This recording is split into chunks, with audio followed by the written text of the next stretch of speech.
안녕하세요. 반갑습니다. 너무입니다. 벌써 이제 반년이 후딱 가서 제가 지난 시간에 상반기를 한번 이렇게 보니까 딱 세 가지밖에 생각이 안 났다고 말씀드렸죠. 코로나, 긴급, 뭐뭐뭐뭐. 그래서 제가 이제 억울해서 그래도 나름 상반기에 제가 유일하게 본 부부의 세계에 대한 나름의 정리를 해서 말씀드렸는데요. 사실 지난 6개월 동안 들은 얘기 중에 제가 제일 많이 들은 얘기는 이러다가 코로나한테 걸려서 죽을 것 같지는 않은데 이러다가 손가락 빨다가 죽을 것 같아 라는 얘기를 정말 많이 들었습니다. 근데 그거는 꼭 무슨 기업인들, 자영업자들만의 문제가 아니고요. 예, 프리랜서 하시는 분들, 뭐 개인 사업자 하시는 분들, 우리가 코로나가 그거랑 무슨 상관이 있어? 라고 생각하는 많은 영역에서 각각의 이유로, 자, 그 다음에 각각의 이유로 또 뭔가 되냐면 연쇄적으로 이게 문을 닫다 보니까 그거와 관련돼 있는 뭐 예를 들어 관계가 있는 애들이 쫙 다 이제 연쇄적으로 도미노처럼 힘들어지는 상황을 사실은 제일 많이 겪었어요. 근데 이제 6개월을 보내고 새 첫날부터 너무 무거운 얘기를 하면 힘들 것 같아서 제가 지난 시간에 가볍게 넘어갔지만 오늘은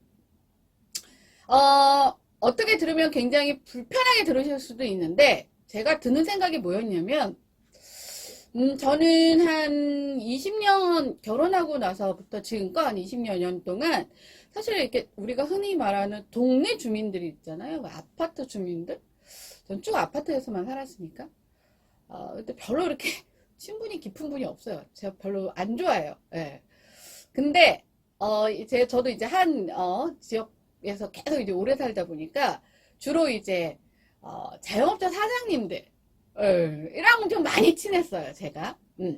근데 이제 친하다 보니까 자영업자 사장님들이나 아니면 이제 일을 하시는 분들이 저한테 이제 제가 이런 심리학 공부도 하고 뭐 이러다 보니까 자꾸 뭘 이렇게 물어보시고 하소연도 되게 많이 하셨어요. 근데 제가 뭐 욕까지 막 이렇게 뭐 이렇게 차올라올 때가 있어요. 왜냐면 저는 그 답을 알고 있으니까. 그러면 사람들이 그런 얘기를 해요. 그러면 좀 얘기 좀 해주지 막 이래요. 그래서 저는 한 번도 얘기를 해드린 적이 없어요. 그 이유가 뭐냐면 그분들이 저한테 일로 공식적으로 요청을 해오셨으면 제가 해드리죠. 근데 그냥 우리는 그냥 한 지역의 뭐 그냥 지인 그런 관계잖아요. 거기에서 그 사람이 고민은 물론 하고 있지만 정말 들을 준비가 돼 있는지 되어 있지 않은지 확인이 되지 않은 상태에서 제가 하는 얘기는요. 비난이고 잔소리일 수밖에 없어요. 제가 나중에 잔소리와 조언에 관한 얘기를 할 거예요. 제가 상담을 하거나 사람들과 만나면서 대화를 할 때 제일 많이 느끼는 부분이 뭐냐면 막 자기 딴에는 좋은 얘기를 하고 조언을 했다는데 상대방이 기분 나빠서 싸웠다는 얘기를 제일 많이 들어요. 그 이유가 상대방이 들을 준비가 안 돼 있어서 그래요. 근데 제가 이제 한 20여 년 동안 지인들의 고민, 그 다음에 그분들이 처음에는 장사를 굉장히 잘하셨는데 아니면 다른 사람과의 관계가 되게 좋았는데 시간이 지날수록 점점 이렇게 무너져가는 그런 모습들을 보면서 이것들을 한번 정리해서 알려드려야겠다라고 생각을 했어요. 그래서 오늘의 주제는 뭐냐면 이루어질 수 없는 무엇. 자, 이루어질 수 없는 무엇에는 뭐가 있을까요? 사랑도 있고 소원도 있고 성공도 있고 뭐 미래도 있고 뭐가 있겠죠. 근데 이루어져야 되잖아. 근데 이루어질 수가 없어. 그 이유를 제가 착각의 소통이라고 한번 잡아봤어요. 그러니까 아무 노력도 안 해. 아마 관계를 맺으려 하지도 않아. 네, 뭐 이제 장사하든 뭐 이제 뭐 이렇게 앉아갖고 혼자서 막 이렇게 뭐 고추장 된장 만드는 이런 제조가 아닌 이상은 누군가와 관계를 맺고, 특히 제조업이 아닌 이상은 거의 대부분 서비스업이잖아요. 사실 1인 프리랜서도 서비스업이신 분들도 굉장히 많아요. 본인들이 회원을 모집해서 이렇게 하시는 분들까지. 근데 그분들 입장에서는 최선을 다해서 소통을 했어. 근데 답이 안 나와. 자, 그 이유가 뭐예요?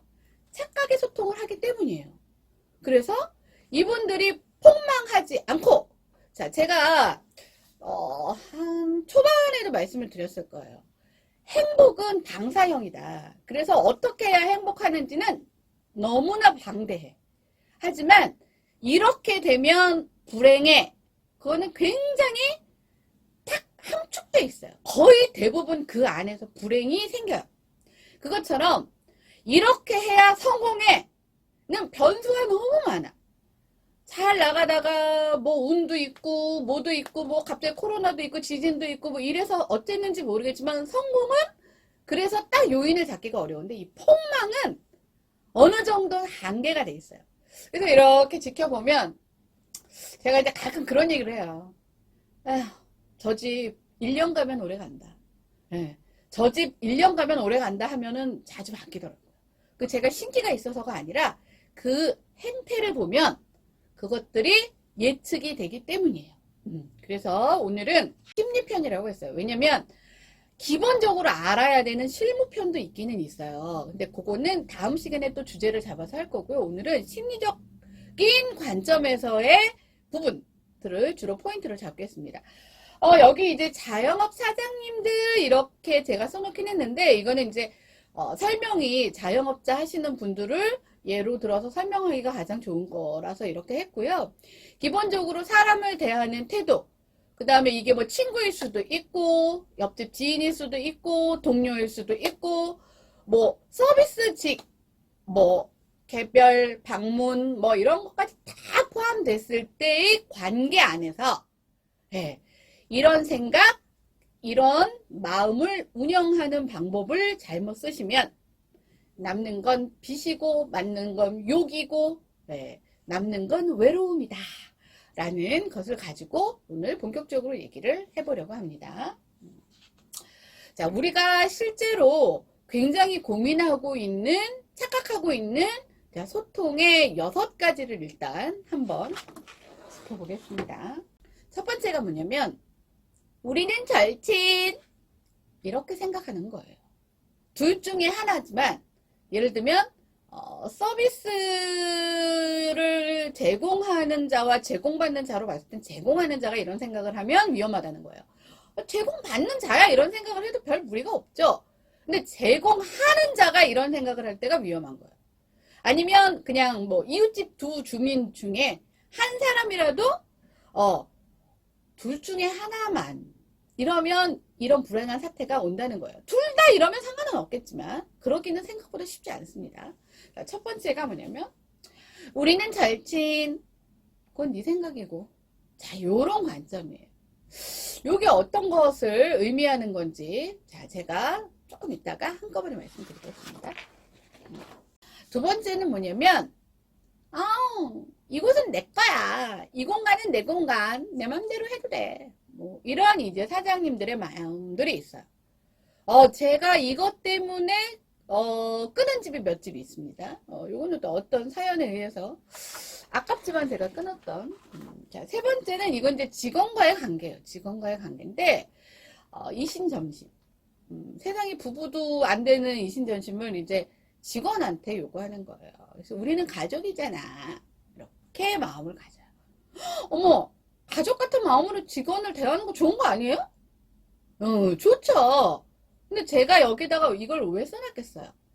가족이라는 의미에서, 가족이라는 의미는 뭐예요? 더 많이 사랑하고, 더 많이 아껴주고, 더 많이 귀하게 생각하는 의미잖아요. 그 의미였으면 제가 여기다 썼겠어요?